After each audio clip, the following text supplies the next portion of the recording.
Salut à Timon et les joueurs, salut à tous. On se retrouve pour notre vidéo du lundi, la première de la semaine. Alors, tout d'abord, je tiens à m'excuser pour vendredi dernier. J'ai pas pu faire la vidéo pour vous mettre dans la confidence, hein. J'étais parti voir nos locaux du côté de Marseille. De ce fait, j'avais pas trop le temps de la caler la vidéo, donc je tiens à m'en excuser. On va essayer de repartir sur un début de semaine, sur un bon début de semaine, hein. La semaine dernière, c'était pas trop mal. Il y avait globalement de bons résultats. On va essayer de poursuivre dans cette dynamique et dans cette optique.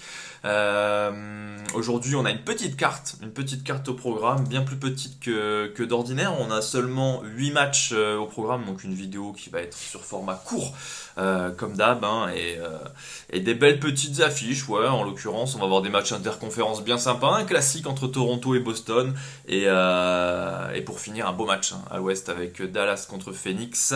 Tout d'abord, nous allons partir avec The Bet, hein, pour aujourd'hui.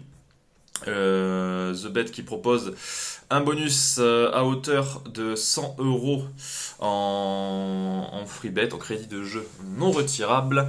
Et donc un bon petit bonus, hein. Surtout sur l'NBA, ils sont quand même pas trop mal sur les pronostics match en sec, hein, ce que moi j'utilise régulièrement, hein. Trois quarts de match sont des cotes avec des matchs en sec. Et sans oublier le partenariat avec Sora, hein, pour 5 cartes achetées aux enchères, vous en recevrez une gratuitement. Sans plus attendre, les amis, nous allons débuter cette carte de 8 matchs. Nous allons prendre la direction de Charlotte, où les Hornets reçoivent les Clippers. 2,20 pour Charlotte, 1,68 pour les Clippers.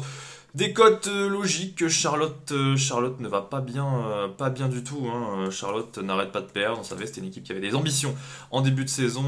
C'est une équipe qui à présent a beaucoup de mal à rester, ne serait-ce que dans la première partie du tableau de la conférence Est. En l'occurrence, ils sont 13e de conférence avec un bilan de 7 victoires, 16 défaites. Ça ne va pas du tout pour des Hornets. Qui plus est, ils sont ridicules à la maison, 4 victoires, 7 défaites. Et du côté des Clippers, alors oui, il n'y a pas toutes les stars.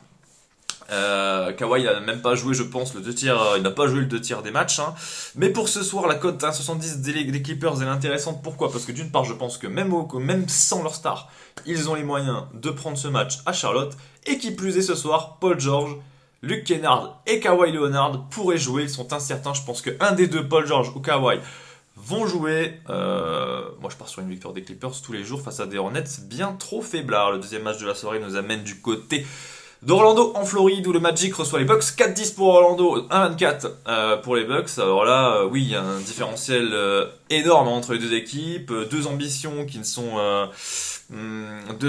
n'ont absolument rien à voir, hein. Orlando, c'est bon dernier de conférence Est. Milwaukee, c'est deuxième. Milwaukee, ça vise le titre et ça fait partie des favoris, hein. C'est probablement dans les trois favoris pour le titre. Jrue Holiday sera bien là. Chris Middleton également. Deux incertitudes concernant Grayson Allen et Brook Lopez. Mais sinon, on va retrouver quand même un très beau 5, hein, avec Giannis. Donc, Jrue Holiday, lui, c'est une certitude normalement. Un tout petit doute, hein. Il a 20% de chance de pas jouer. C'est Chris Middleton, mais il devrait être là. Et face à une formation d'Orlando qui explose, hein, qui n'a pas le niveau, nous pensons que bon. Moi, je suis parti sur du 1,30, hein, à combiner éventuellement. Et ça pourrait bien entendu le faire. Le troisième match de la soirée nous amène du côté d'Atlanta en Géorgie, où les Hawks reçoivent OKC. Atlanta 1,40, OKC 2,95. Atlanta 1,40, on a envie de vous dire, très logique. Quatrième de conférence Est, 13 victoires, 10 défaites, une belle solidité à la maison. 8 victoires, 4 défaites et 2 victoires, 1 de rang pour les Hawks de Trae Young qui ont tapé le Magic. Et surtout les Nuggets de Denver, hein, qui étaient deuxième de conférence Ouest avant la rencontre face aux Hawks, hein. 117-109, ils ont tapé les Nuggets, ce qui est très intéressant, hein, au moment de recevoir une équipe comme OKC qui, elle, est 13e de conférence Ouest, qui certes reste sur 2 victoires, mais on le sait, OKC normalement, ça devrait couler en fin de saison, et ça ne devrait pas jouer les playoffs cette année. Donc pour ma part, ce sera une victoire des Hawks bonifiée avec 6 points ou plus, un 1,70.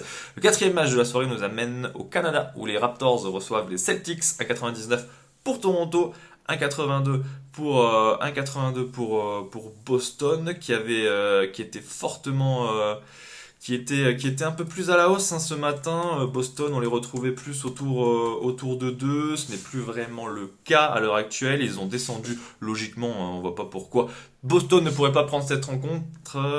Parmi les 30 franchises en NBA, tout simplement, Boston, c'est celle qui donne la meilleure impression début décembre. 19 victoires, 5 défaites, leader de conférence Est, meilleur bilan, 11-2 à la maison et surtout une belle solidité de 8 victoires, 3 défaites en déplacement. Boston est tout simplement la meilleure franchise en déplacement cette année. Bon, pour toutes ces raisons, nous pensons que Boston pourrait faire la diff face à des Raptors qui certes sont très costauds à la maison, 9 victoires de défaite, mais là ils vont jouer le plus gros morceau de toute la conférence Est et de la NBA, comme je vous l'ai dit en ce début de saison. Marcus Smart est incertain, pas de grosse absence du côté de Toronto, on va avoir décidément un très beau match entre ces deux franchises. Le 5e match de la soirée, nous allons basculer dans la conférence Ouest où les Rockets de Houston vont recevoir les Sixers de Philadelphie. 3,45 pour Houston, 1,32 pour Philadelphie. Bon là encore on a des cotes logiques, c'est un peu du même acabit que cet affrontement entre Orlando et Milwaukee. Donc Philadelphie devrait quand même faire le job. En plus Harden pourrait revenir, Harden qui devrait revenir face à ses anciens coéquipiers, il n'y a plus que Gordon dans le lot, face à son ancienne franchise, on va dire, toujours particulier pour lui de revenir chez les Rockets où il est globalement bien accueilli malgré un départ qui a suscité beaucoup de débats tendus en NBA. Tant le barbu avait montré un visage plus que négatif au moment de partir.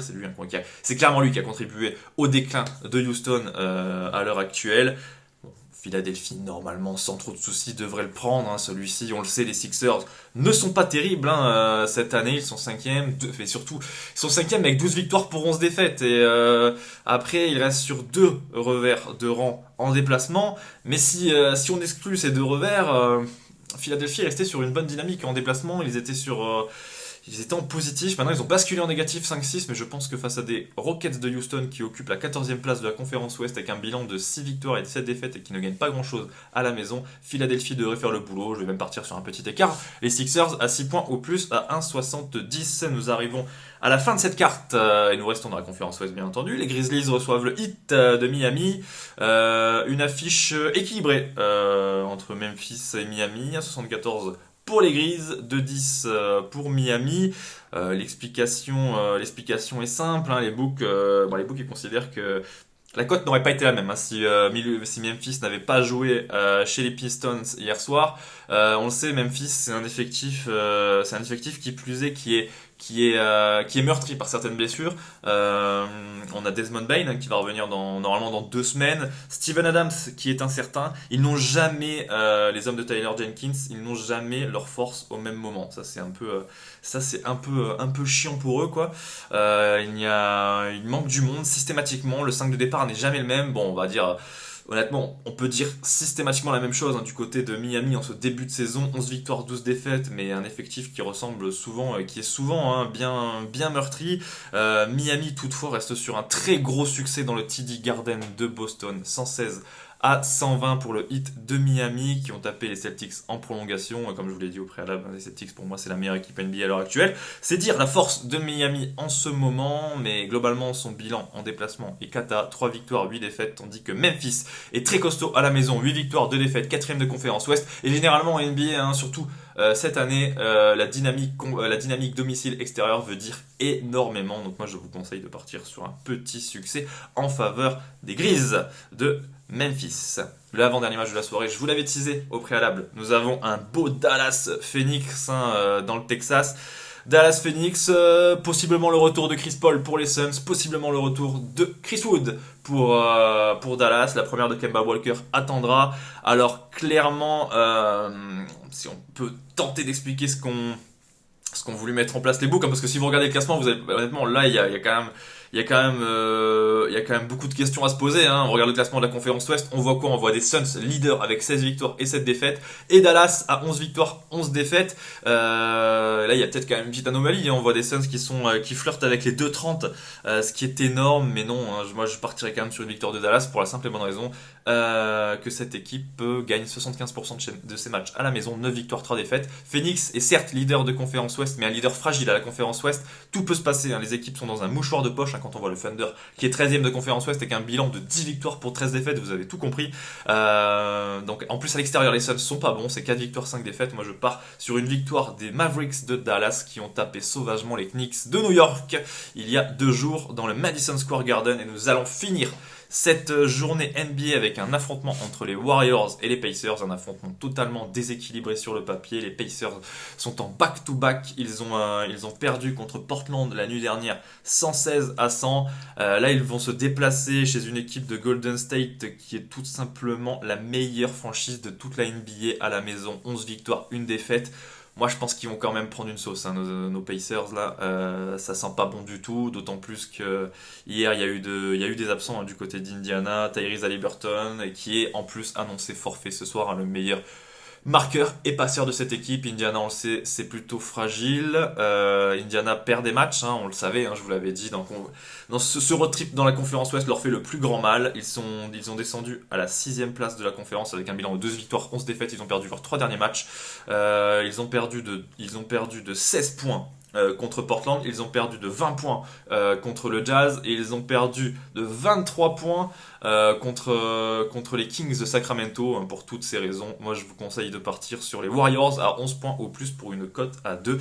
Nous en avons fini avec cette carte. Je vous souhaite un excellent bet, une bonne journée de Coupe du Monde parce qu'elle continue aujourd'hui avec des matchs à 16h et à 20h que vous retrouverez directement sur notre site rudesjoueurs.com. Et pour finir, hein, je vous rappelle qu'il n'est pas nécessaire de miser des 1000 et des 100 pour avoir cette sensation de pari qui est bien agréable. Ne vous ruinez pas, ne jouez surtout pas ce que vous n'avez pas. Je vous souhaite une excellente soirée, une excellente journée, et je vous dis à mercredi. Ciao ciao.